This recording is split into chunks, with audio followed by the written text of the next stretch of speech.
50,000 Atal Tinkering Labs will be set up in government schools. Greenfield airports will be facilitated in Bihar to meet the future needs of the state. The FDI limit for the insurance sector will be raised from 74 to 100%.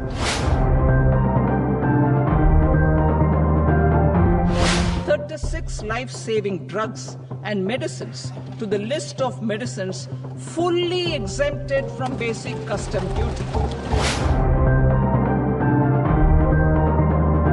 The Tirukural captures this in verse 542, which reads, "Vaanokki vaazhum ulagallam, mannavan kol nokki vaazhum kudi." The limit for tax deduction on interest for senior citizens is being doubled from the present 50,000 rupees to 1 lakh rupees.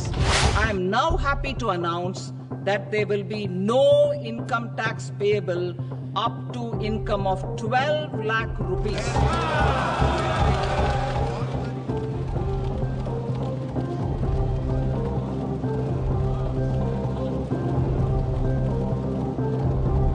இந்த வீடியோவை உங்களுக்கு வழங்குபவர்கள் Paces Pay, secure digital payments with multiple features and great success rate. Given our commitment to climate-friendly development, the mission will also support clean tech manufacturing. This will aim to improve domestic value addition and build our ecosystem for solar PV cells, EV batteries, motors and controllers, electrolyzers, wind turbines, very high voltage transmission equipment and grid-scale batteries. Investment as the third engine.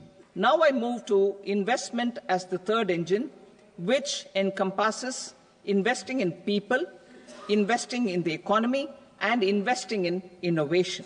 Investing in people. Saksham Anganwadi and Poshan 2.0. Saksham Anganwadi and Poshan 2.0 program provides nutritional support to more than 8 crore children, 1 crore pregnant women and lactating mothers all over the country, and about 20 lakh adolescent girls in aspirational districts and the Northeast region. The cost norms for these nutritional support will be enhanced appropriately. Atal Tinkering Labs. 50,000 Atal Tinkering Labs will be set up in government schools in the next 5 years to cultivate the spirit of curiosity and innovation and foster a scientific temper among young minds. Broadband connectivity to government secondary schools and PHCs. Broadband connectivity will be provided to all government secondary schools and primary health centers in rural areas under the BharatNet project. Bharatiya Bhasha Pustak Scheme. We propose to implement a Bharatiya Bhasha Pustak scheme to provide digital form Indian language books for schools and for higher education. This aims to help students understand their subjects better and in their language. National Centers of Excellence for Skilling. Building on the initiative announced in the July 24 budget, 5 national centers of excellence for skilling will be set up with global expertise and partnerships to equip our youth with the skills required for Make for India, Make for the World manufacturing. The partnership will cover curriculum design, training of trainers, and a skills certification framework and periodic reviews. Expansion of capacity in IITs. Total number of students in 23 IITs has increased 100% from 65,000 to 1.35 lakh in the past 10 years. Additional infrastructure will be created in the 5 IITs started after 2014 to facilitate education for 6,500 more students. Hostel and other infrastructure capacity at IIT Patna will also be expanded.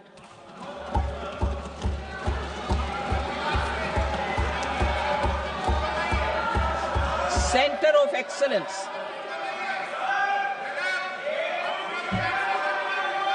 Center of Excellence in AI for Education.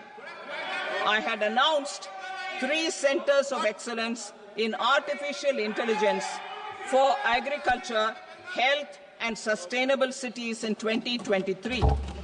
Now a center of excellence in artificial intelligence for education will be set up with a total outlay of 500 crores. Expansion of medical education. Our government has added almost 1.1 lakh undergraduate and postgraduate medical education seats in 10 years, an increase of 130%. In the next year, 10,000 additional seats will be added in medical colleges and hospitals towards the goal of adding 75,000 seats in the next 5 years. Daycare cancer centers in hospitals. Our government will facilitate setting up of daycare cancer centers in all district hospitals in the next 3 years. 200 centers will be established in 25-26 itself. Strengthening urban livelihoods. Our government has been giving priority to assisting urban poor and vulnerable groups. A scheme for socio-economic upliftment of urban workers will be implemented to help them improve their incomes, have sustainable livelihoods, and a better quality of life. PM Swanidhi scheme has benefited more than 68 lakh street vendors, giving them respite from high-interest informal sector loans. Building on this success, the scheme will be revamped with enhanced loans from banks, UPI-linked credit cards with 30,000 rupees limit, and capacity building support. Social Security scheme for welfare of online platform workers. Gig workers of online platforms provide great dynamism to the new age services economy. Recognizing their contribution, our government will arrange for their identity cards and registration on the e-Shram portal. They will be provided health care under PM Jan Arogya Yojana. This measure is likely to assist nearly 1 crore gig workers.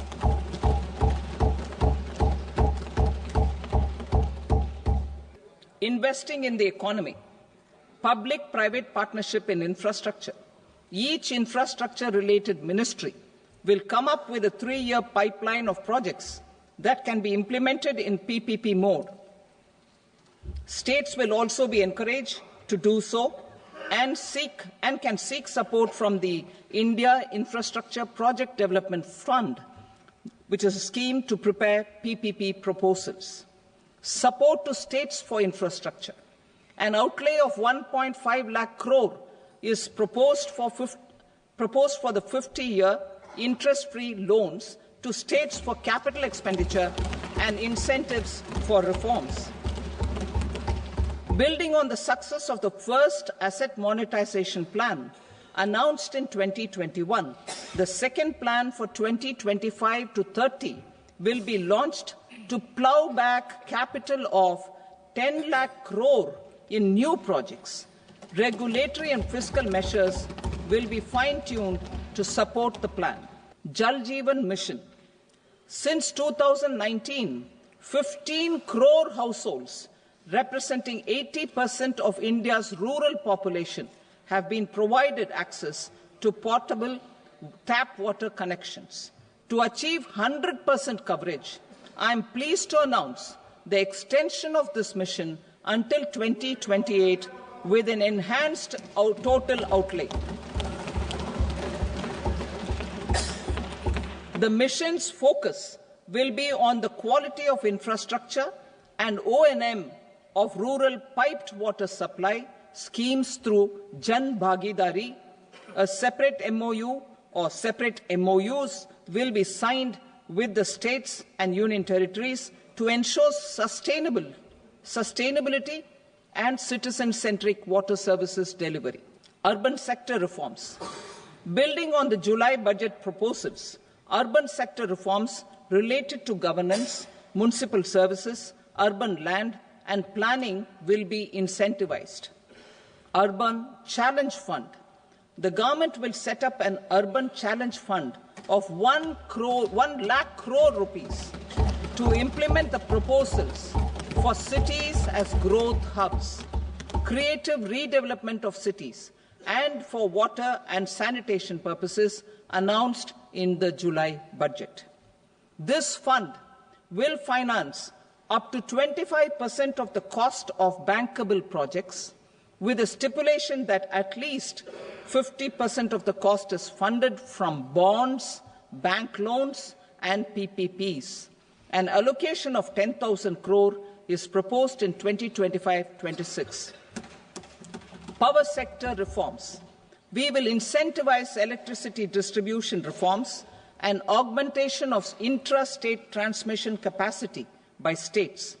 This will improve financial health and capacity of electricity companies. Additional borrowing of 0.5% of GSDP will be allowed to states contingent on these reforms. Nuclear energy mission for Vikasit Bharat. Development of at least 100 gigawatt of nuclear energy by 2047 is essential for our energy transition efforts. For an active partnership with the private sector towards this goal, amendments to the Atomic Energy Act and the Civil Liability for Nuclear Damage Act will be taken up. A nuclear energy mission for research and development of small modular reactors with an outlay of 20,000 crore will be set up. At least 5 indigenously developed small modular reactors will be operationalized by 2033. Shipbuilding. The shipbuilding financial assistance policy will be revamped to address cost disadvantages. This will also include credit notes for shipbreaking in Indian yards to promote the circular economy. Large ships above a specified size will be included in the infrastructure harmonized master list. Shipbuilding clusters will be facilitated to increase the range, categories, and capacity of ships. This will include additional infrastructure, facilities, skilling, and technology to develop the entire ecosystem. Maritime Development Fund. For long-term financing for the maritime industry, a Maritime Development Fund with a corpus of 25,000 crore rupees will be set up. This will be for distributed support and promoting competition. This will have up to 49% contribution by the government, and the balance will be mobilized from ports and from private sector. UDAN regional connectivity schemes. UDAN has enabled 1.5 crore middle-class people to meet their aspirations for speedier travel. The scheme has connected 88 airports, and operationalized 619 routes.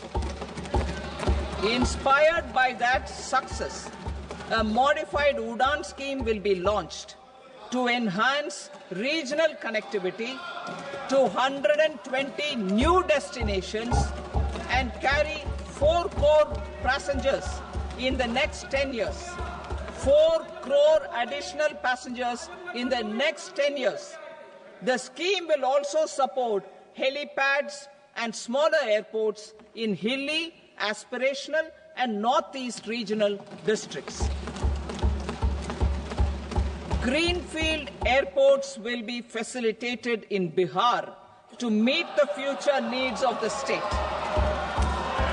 These will be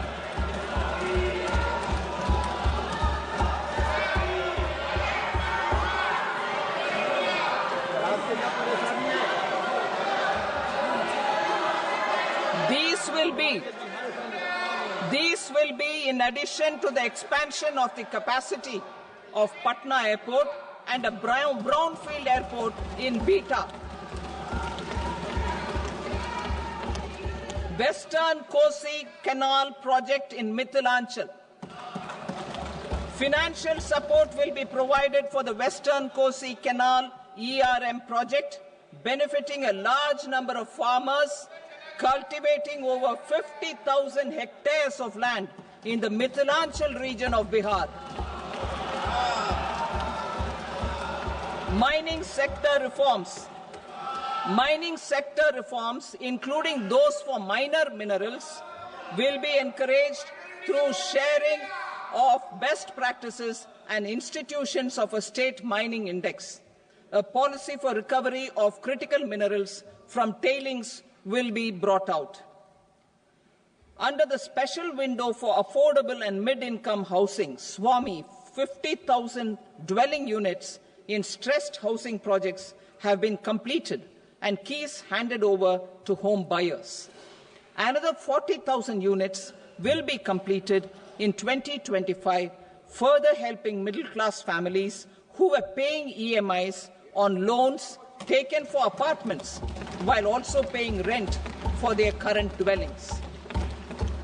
Building on this success, SWAMI Fund 2 will be established as a blended finance facility with contribution from the government, banks and private investors. This fund of 15,000 crore rupees will aim for expeditious completion of another 1 lakh units. PM Gati Shakti data for private sector. For furthering PPPs and assisting the private sector in project planning, access to relevant data and maps from the PM Gati Shakti portal will be provided. Tourism for employment-led growth. Top 50 tourist destination sites in the country will be developed in partnership with states through a challenge mode. Land for building key infrastructure will have to be provided by the states. Hotels in these destinations will be included in the infrastructure harmonized list.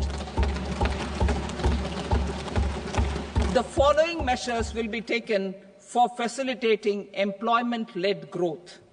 Organizing intensive skill development programs for our youth, including in institutes of hospitality management. Providing mudra loans for homestays. Improving ease of travel and connectivity to tourist destinations. Providing performance-linked incentives to states for effective destination management, including tourist amenities, cleanliness, and marketing efforts. And introducing streamlined e-visa facilities along with visa fee waivers for certain tourist groups. Continuing with the emphasis on places of spiritual and religious significance, in the July budget, there will be a special focus on destinations related to the life and times of Lord Buddha. Medical tourism and heal in India. Medical tourism and heal in India will be promoted in partnership with the private sector, along with capacity building and easier visa norms. Investing in innovation. To implement private sector-driven research, development and innovation initiatives announced in the July budget, I am now allocating 20,000 crore rupees for this purpose. A deep tech fund of funds will also be explored to catalyze the next generation startups as a part of this initiative. In the next 5 years, under the PM Research Fellowship Scheme, we will provide 10,000 fellowships for technological research in IITs and IISc with enhanced financial support. The second gene bank with 10 lakh germplasm lines will be set up for future food and nutritional security. This will provide conservation support to both public and private sectors for genetic resources. We will start a national geospatial mission to develop foundational geospatial infrastructure and data.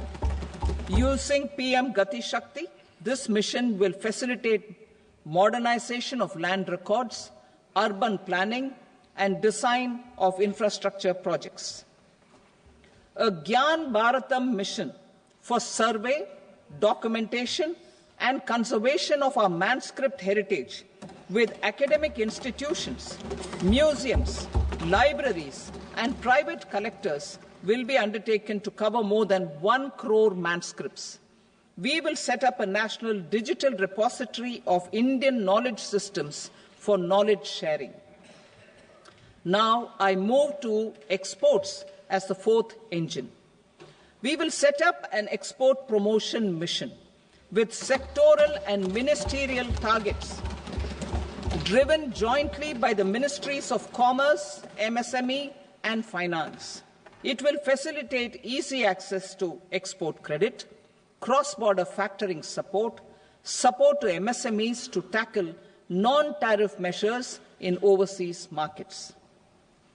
A digital public infrastructure, Bharat Trade Net, for international trade will be set up as a unified platform for trade documentation and financing solutions. This will complement the Unified Logistics Interface platform. The BTN will be aligned with international practices.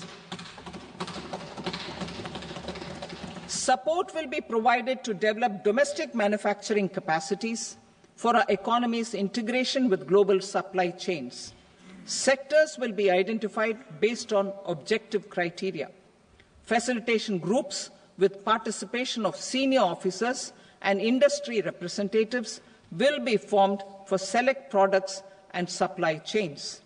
Through this, there are huge opportunities related to Industry 4.0, which needs high skills and talent. Our youth have both.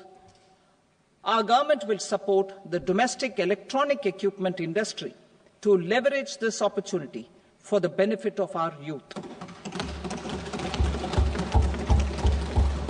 A national framework will be formulated as guidance to states for promoting global capability centers in emerging Tier 2 cities.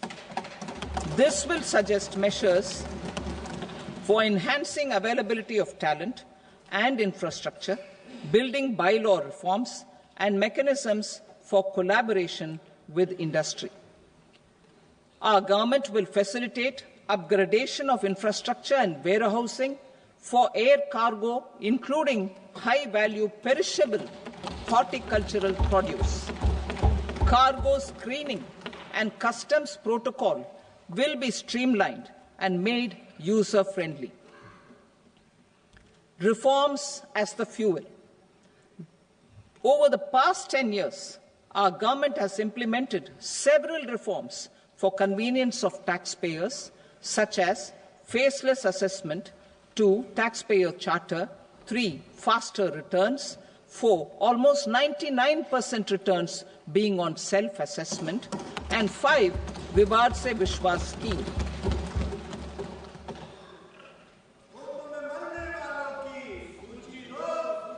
Continuing these efforts, I reaffirm the commitment of the Tax Department to trust first, scrutinize later. I also propose to introduce the new income tax bill next week. I will detail the indirect tax reforms and changes in direct taxes in Part B.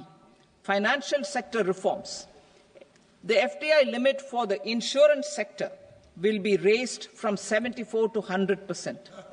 This enhanced limit will be available for those companies which invest the entire premium in India.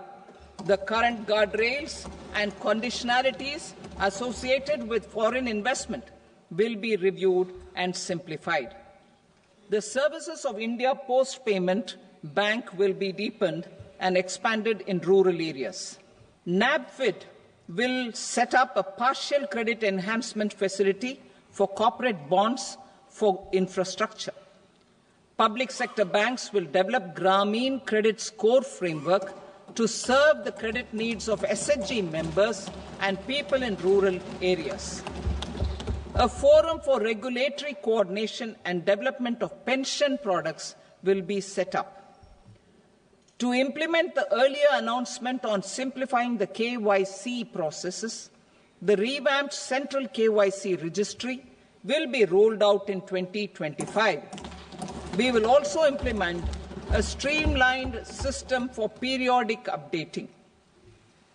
Requirements and procedures for speedy approval of company mergers will be rationalized. The scope for fast-track mergers will also be widened and the process made simpler.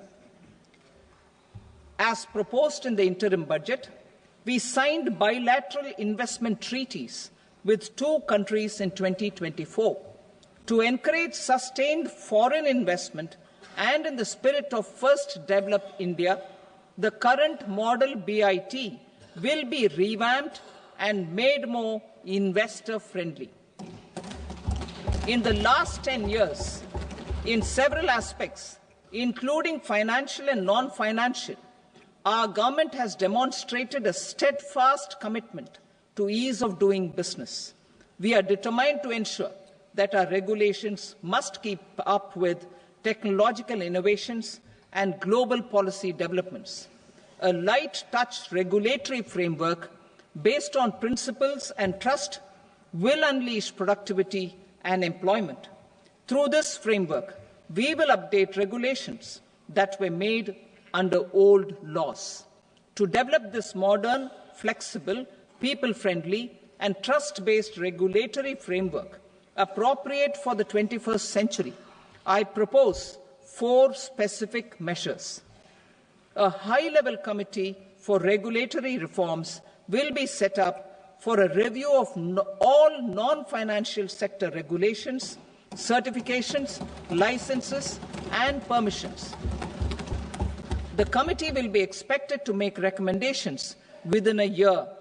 The objective is to strengthen trust-based economic governance and take transformational measures to enhance ease of doing business, especially in matters of inspection and compliances. States will be encouraged to join in this endeavour. An investment friendliness index of states will be launched in 2025 to further the spirit of competitive, cooperative federalism.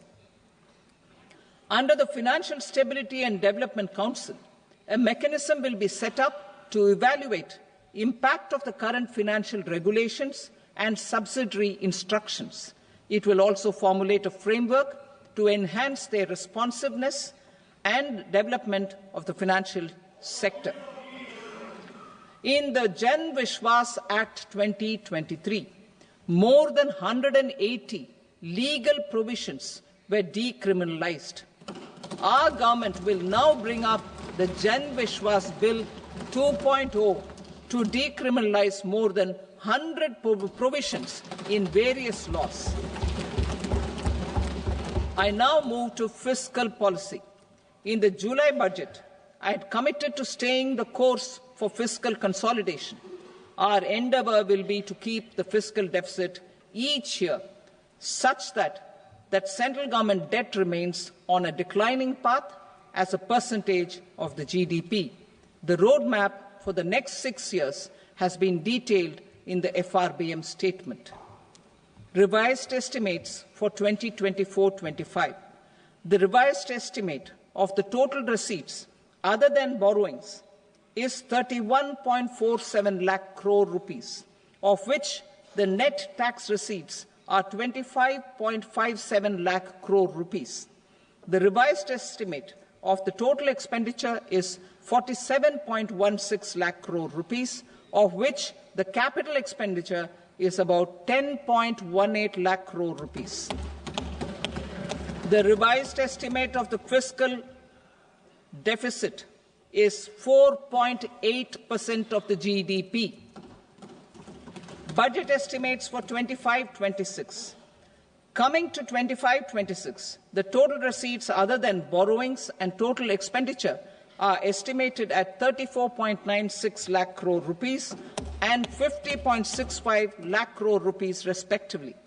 The net tax receipts are estimated at 28.37 lakh crore rupees. The fiscal deficit is estimated to be 4.4% of GDP. To finance the fiscal deficit, the net market borrowings from dated securities are estimated at 11.54 lakh crore. The balance financing is expected to come from small savings and other sources. The gross market borrowings are estimated at 14.82 lakh crore rupees. I will now move to Part B. Indirect taxes. My proposals relating to customs aim to rationalize tariff structure and address duty inversion. These will also support domestic manufacturing and value addition, promote exports, facilitate trade, and provide relief to common people. Rationalization of customs tariff structure for industrial goods. As a part of comprehensive review of customs rate structure announced in July 2024 budget, I propose to 1. Remove 7 tariff rates. This is over and above the 7 tariff rates removed in 23-24 budget. After this, there will be only 8 remaining tariff rates, including 0 rate. 2. Apply appropriate cess to broadly maintain effective duty incidence, except on a few items where such incidence will reduce marginally. 3. Levy not more than 1 cess or surcharge. Therefore, I propose to exempt social welfare surcharge on 82 tariff lines that are subject to a cess. I shall now take up sector-specific proposals. To provide relief to patients, particularly those suffering from cancer, rare diseases, and other severe chronic diseases, I propose to add 36 life-saving drugs and medicines to the list of medicines fully exempted from basic custom duty. I now come to my direct tax proposals. In Part A, I have briefly underlined taxation reforms as one of key reforms to realize our vision of Vikasit Bharat. In respect of criminal law, our government had earlier ushered in Bharatiya Nyaya Sanhita, replacing Bharatiya Danda Sanhita. I am happy to inform this august House and the country that for new income tax bill will carry forward the same spirit of Nyaya in its drafting as well. The new bill will be clear and direct in text, with close to half of the present law in terms of both chapters and words. It will be simple to understand for taxpayers and tax administrators, leading to tax certainty and reduced litigation. Reforms, however, are not a destination. They are means to achieve good governance for our people and economy. Providing good governance primarily involves being responsive. The Tirukural captures this in verse 542, which reads, "Vaanokki vaazhum ulagallam, mannavan kol nokki vaazhum kudi," meaning, just as the living beings live expecting rains, citizens live expecting good governance. Our government is committed to keeping an ear to the ground and a finger on the pulse and responding while balancing our national building efforts.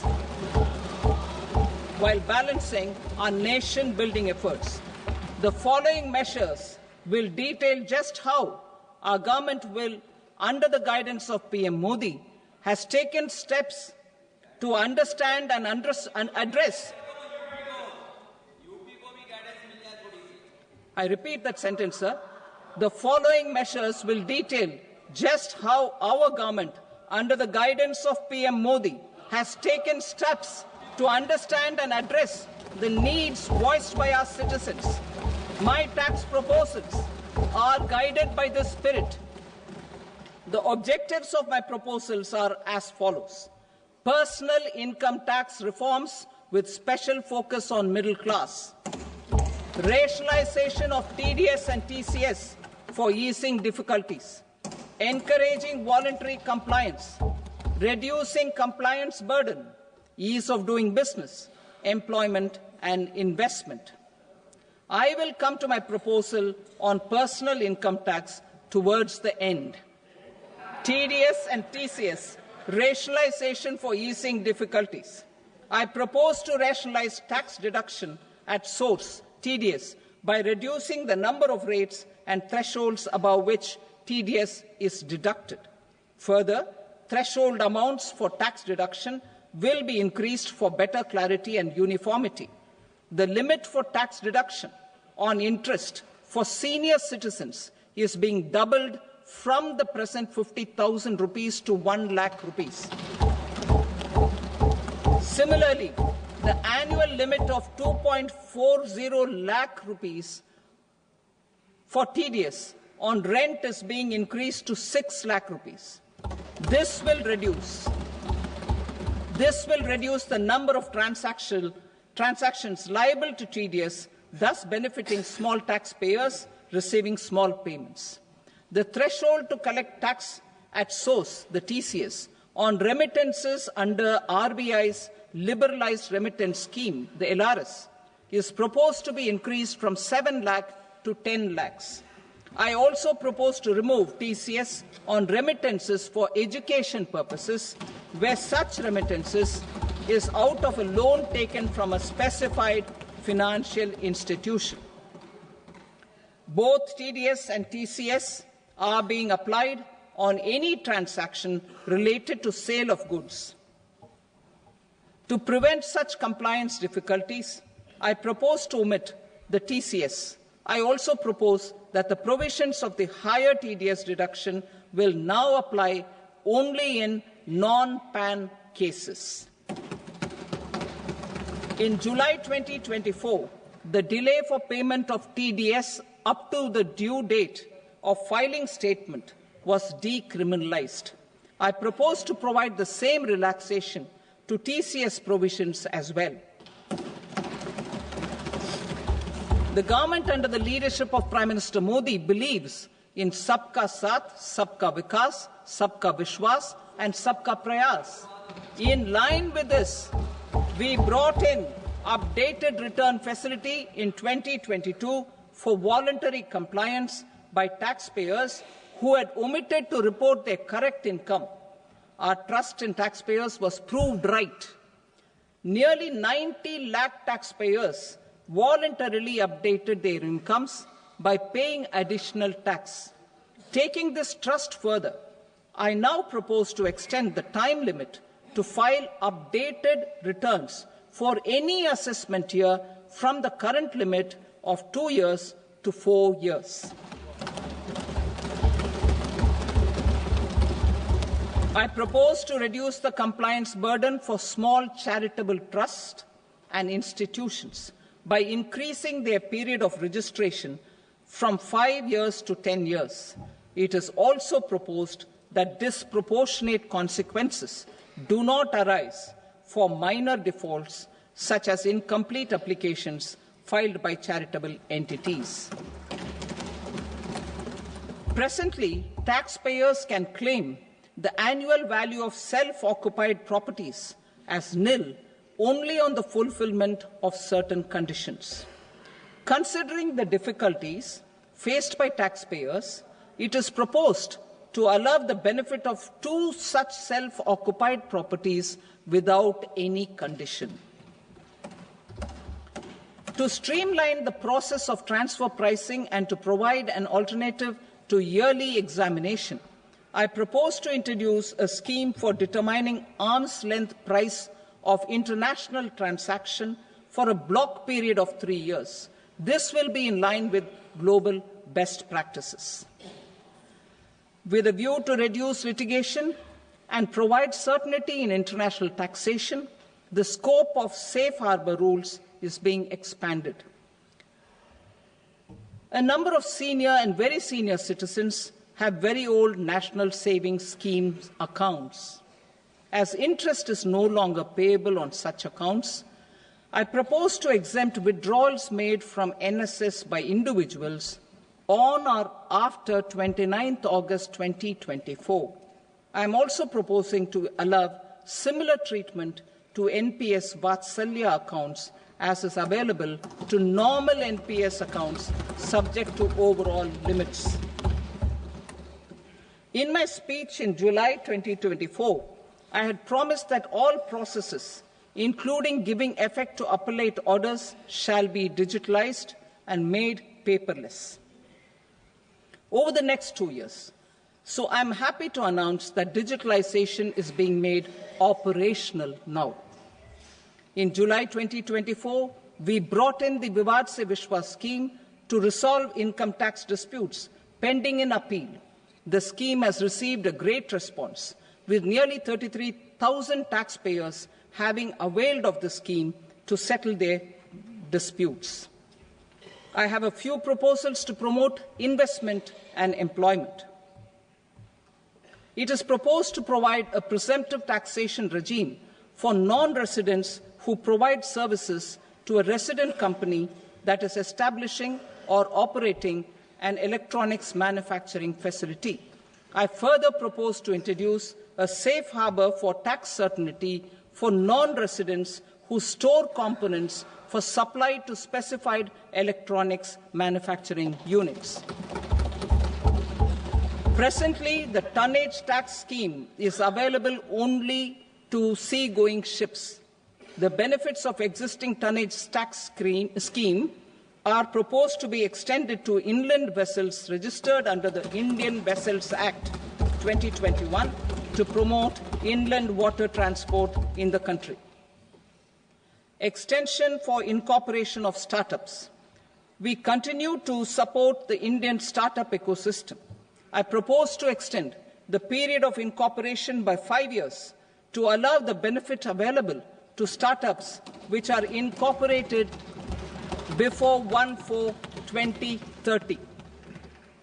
In order to attract and promote additional activities in the IFSC, I am inter alia proposing specific benefits to ship leasing units, insurance offices, and treasury centers of global companies which are set up in IFSC.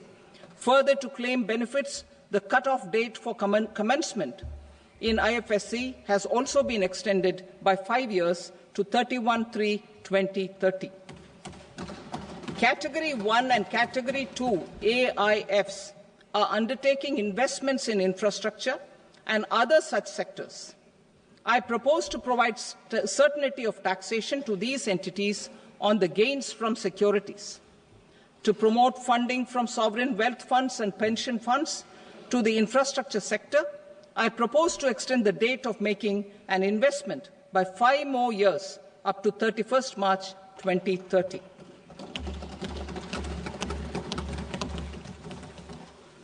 Personal income tax reforms with special focus on middle class. Democracy, demography, and demand are the key support pillars in our journey towards Vikasit Bharat. The middle class provides strength for India's growth. This government, under the leadership of Prime Minister Modi, has always believed in the admirable energy and ability of the middle class in nation building. In recognition of their contribution,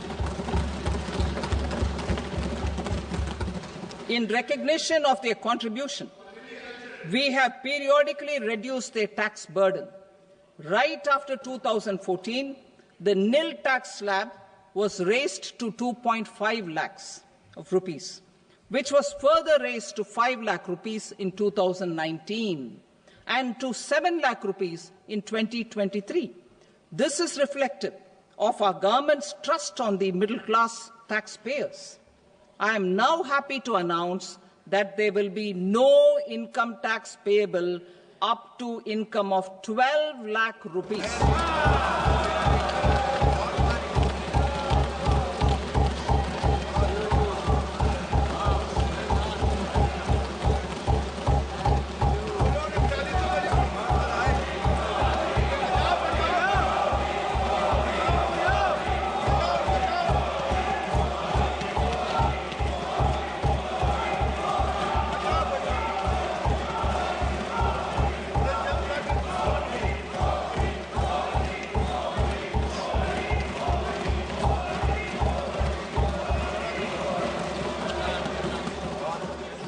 So, average income of 1 lakh per month other than the special rate income such as capital gains under the new regime. This limit will be 12.75 lakh for salaried taxpayers due to the standard deduction of 75,000. Slabs and rates are being changed across the board to benefit all taxpayers. The new structure will substantially reduce the taxes of the middle class and leave more money in their hands, boosting household consumption, savings, and investment. In the new tax regime, I propose to revise tax rate structures as follows: 0 to 4 lakh rupees nil, 4.8 lakh rupees to 4 to 8 lakh rupees 5%, 8 to 12 lakh rupees 10%, 12 to 16 lakh rupees 15%, 16 to 20 lakh rupees 20%, 20 to 24 lakh rupees 25%, and above 24 lakh rupees 30%. To taxpayers up to 12 lakh of normal income other than special rate income such as capital gains. I read that again. To taxpayers up to 12 lakh of income other than special rate income such as capital gains, tax rebate is being provided in addition to the benefit due to slab rate reduction in such a manner that there is no tax payable by them. The total tax benefit of slab rate changes and rebate at different income levels can be illustrated with a few examples. A taxpayer in the new regime with an income of 12 lakh rupees will get a benefit of 80,000 rupees in tax, which is 100% of tax payable as per the existing rates. A person having income of 18 lakh rupees will get a benefit of 70,000 rupees in tax. That is 30% of tax payable as per existing rates. A person with an income of 25 lakh gets a benefit of 1,10,000 rupees. That is 25% of his tax payable as per existing rates. Details of my tax proposals are given in the annexure. As a result of these proposals, Honourable Speaker, sir, revenue of about 1 lakh crore in direct taxes and 2,600 crores in indirect taxes will be foregone. Mr. Speaker, sir, with this, I commend the budget to this August House. இந்த video உங்களுக்கு பிடிச்சிருந்தா like பண்ணுங்க, share பண்ணுங்க, comment பண்ணுங்க. மறக்காம OH Tamil சேனலுக்கு subscribe பண்ணுங்க.